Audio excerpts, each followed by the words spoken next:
Donc on commence par Christine Bertin-Belot. À vous la parole, madame. Vous mettez où vous voulez. Au pupitre, vous avez quelques slides, je crois. Oui. Donc les soins non programmés en médecine de ville, ça existe. Mais est-ce suffisant? C'est la question. Merci. Voilà, c'est bon. Bonjour, alors merci déjà beaucoup à la CNURPS de m'avoir invitée. Je suis actuellement vice-présidente de l'URPS Bourgogne et Franche-Comté et je présidais avant l'ex-URPS Franche-Comté qui a réalisé une enquête auprès des médecins sur la réponse de ceux-ci à la demande de soins non programmés dans la région de Franche-Comté. Pourquoi avons-nous décidé de réaliser cette enquête?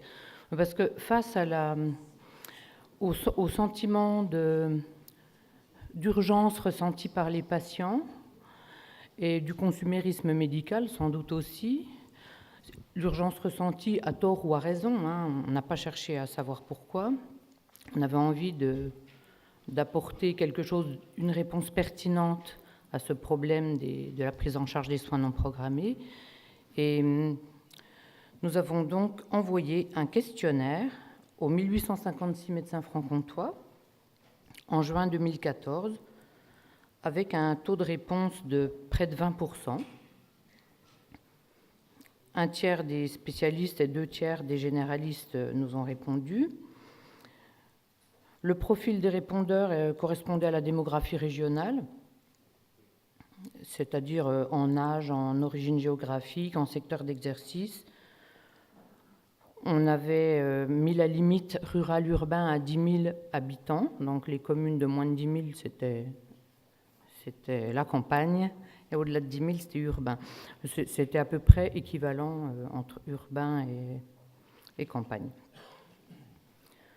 On a donc envoyé un questionnaire anonyme, bien évidemment, et on s'est surtout beaucoup cassé la tête sur la définition des soins non programmés, quel était le périmètre qu'il fallait retenir pour cette définition. Et on a fini par tomber tous d'accord sur la demande de rendez-vous par les patients dans un délai d'une demi-journée hors permanence des soins. Les résultats. Alors, les résultats. On a entre 5 et 6 demandes. C'est la diapo suivante, merci. C'est moi qui fais, ok. Avec quoi? Là? La flèche verte, vous appuyez. Celle-là. Il faut appuyer sur le bouton. Merci. Donc voilà les résultats. Entre 5 et 6 demandes de consultation non programmées par jour et par médecin libéral, tous confondus. Avec, comme on pouvait s'y attendre, un peu plus pour les généralistes, 6,6 exactement en moyenne, et la moitié pour les spécialistes, 3,2. Quand même, si on extrapole ces chiffres à la Franche-Comté, ça nous faisait 10 000 consultations par jour, et donc plus de 2 millions par an. Et si on extrapolait à la France entière, c'est encore pire, on arrive à plus d'1,5 million de consultations par jour et 127,5 millions par an.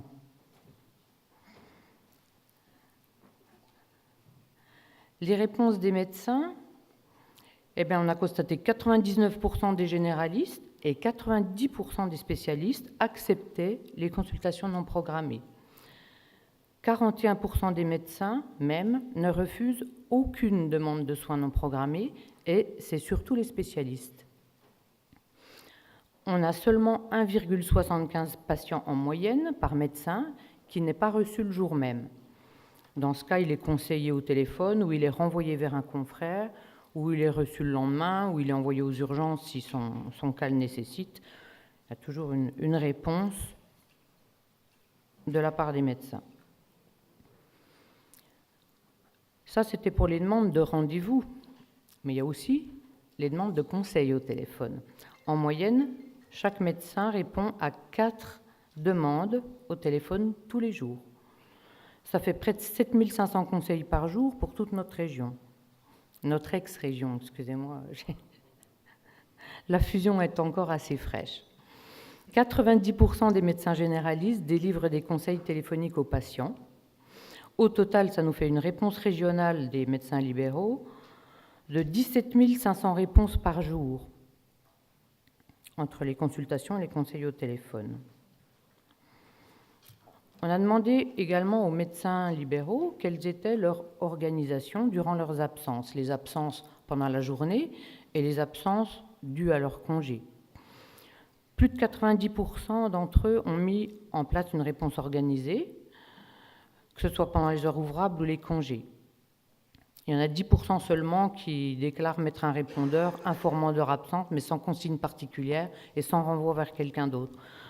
Les organisations les plus fréquentes, c'est les associés ou les remplaçants, les secrétariats téléphoniques, et puis le renvoi d'appels, soit sur le portable du médecin, c'est fréquent, soit sur quelqu'un d'autre, sur les services d'urgence libérales, sur SOS Médecins, parfois aussi sur le 15. Il y a même, quand même, 41% de médecins qui mettent une information sur la porte de leur cabinet quand ils sont en congé. Ça nous a fait rire parce qu'on ne pensait pas que ça se faisait encore, mais si, et surtout en zone rurale. Comment s'organisent les médecins libéraux pour répondre à ces demandes? Il y a 46% de médecins, parmi ceux qui exercent sur rendez-vous, qui réservent des plages horaires spécifiques pour l'accueil des patients non programmés, et c'est autant les généralistes que les spécialistes. L'immense majorité, 92%, rajoutent des soins non programmés à leur consultation du jour. Qu'est-ce qu'on peut en conclure? C'est que les médecins libéraux, généralistes et spécialistes, prennent en charge un nombre considérable de demandes de soins non programmés tous les jours, dont ils effectuent eux-mêmes la régulation, qui ne sont donc pas comptabilisés dans les demandes reçues par les centres 15, et qu'ils le font tout seuls, spontanément, sans organisation imposée, avec simplement leur créativité, leur adaptabilité, leur organisation propre et leur réseau propre. Je vous remercie.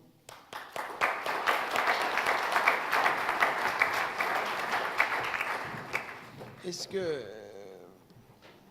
Christine Bertrand-Belot, prenez un micro, est-ce que ces médecins s'organisent entre eux sur un territoire ou est-ce qu'ils organisent leur régulation indépendamment les uns des autres? Est-ce que ces médecins s'organisent sur un territoire pour qu'il y en ait un qui dégage des plages pour les soins non programmés pendant que les autres n'en dégagent pas, ou est-ce qu'ils le font individuellement? Alors, ils le font de façon individuelle. Ça marche, c'est bon, on vous entend, Ils le font de façon individuelle, c'est-à-dire qu'on ne leur a pas demandé s'ils étaient en MSP, par exemple, en maison pluridisciplinaire, ou s'ils étaient en cabinet de groupe, ou s'ils étaient isolés. C'est vraiment tous les médecins qui ont répondu. On avait quand même une vingtaine de spécialités différentes et une douzaine d'expertises particulières différentes chez les généralistes. Donc c'est un panel qui est représentatif vraiment de l'ensemble de la région. Mais c'est des organisations individuelles dont ils nous ont parlé. Donc on va continuer le constat. Donc il y a des soins non programmés qui sont pris en charge par les médecins libéraux, mais la question c'est ça, est-ce que ça suffit?